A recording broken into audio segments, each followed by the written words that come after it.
Sir, I'm the skeptic. Sir, you about this fact that we should enhance our competence. So, how do you start this process? IIT is a beginning. So, what are you skeptical about? You don't believe competence will work in this world, is it?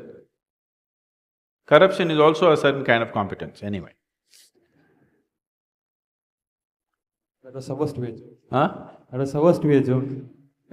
Okay, that's supposed to be a joke. So, now how do I enhance my competence? See, let's say you want to run on the field, let's say you want to run a race, you want to run 100 meters. It is not running that you have to work on right now, you have to work on your legs and lungs and muscle and everything, isn't it so? So, if you want to become a great engineer, yes, definitely an institute like this is crucial on one level. But any number of people might have come here and gone, not all of them became great engineers. Though they might have produced hundreds of great engineers, still not all of them will become, simply because of their own individual attitudes and competence and whatever else, isn't it? So, whatever the institute can do for you, it is doing.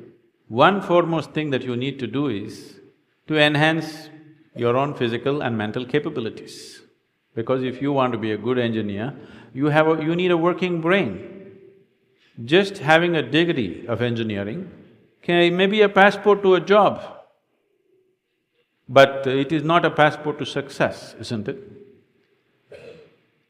So to have a working brain, which the engineering degree will not freeze. Usually lots of degrees, when people acquire degrees, they freeze their brains. They think they can… now they have finished using it and now they can rest it for the rest of their lives. It is not so.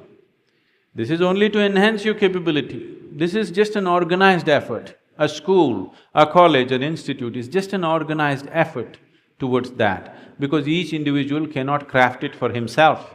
That is why an institution. Otherwise, an institution has no other purpose. It is here to just organize that possibility of you striving to be of a certain competence. But that is a mass application. But as an individual, your most important thing is, you as a human being, you are functioning at the fullest level. If that has to happen, there are other dimensions which one needs to explore. Unfortunately, though these sciences and technologies for inner well-being have been the mainstay of this culture for thousands of years, today we are largely losing it for various reasons, because we want to imitate somebody else. We don't want to imitate our grandfather Topiwala anymore. We want to imitate the hat seller from another country. Because of that, we are losing those things, but we should not. We have to bring it back into our lives. This is very much a part of the way the culture itself is structured, that it is all about the human being.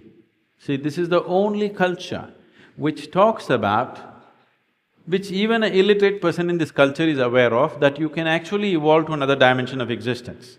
Even if I go into a village and talk to an illiterate peasant who has not read anything, who doesn't know anything, who's not heard any of this stuff, even to him if I go, he will not ask me, give me a golden horse or something, he'll say, "Enakku mukti venum Swami." He's saying he wants ultimate liberation. Where did this fellow get this? Nowhere else on the planet this is possible. Nowhere else on this planet is it possible that an illiterate person is thinking that he can break his present dimension of existence and go to another place, whatever that place is. So, this was bred into our culture so deep, we should not lose it. It was not just the idea, there are technologies to become free. If you became free from the process of your body and the process of your mind, if you can sit outside of it and work it, you would work it brilliantly, do you understand? You would be able to use this body and use this mind only when you are able to not treat it as myself. These are powerful instruments in your life. These instruments can be employed the way you want it. only when you have an outside access to it. Right now, you are a phenomenal computer, but you don't know where the keyboard is. When you can't think, you scratch this spot, that's not where it is. Do you see people, when they cannot think, they're thinking hard, they scratch here? It doesn't work like that. There are proper steps that one can take. It could be offered here if everybody is willing for that.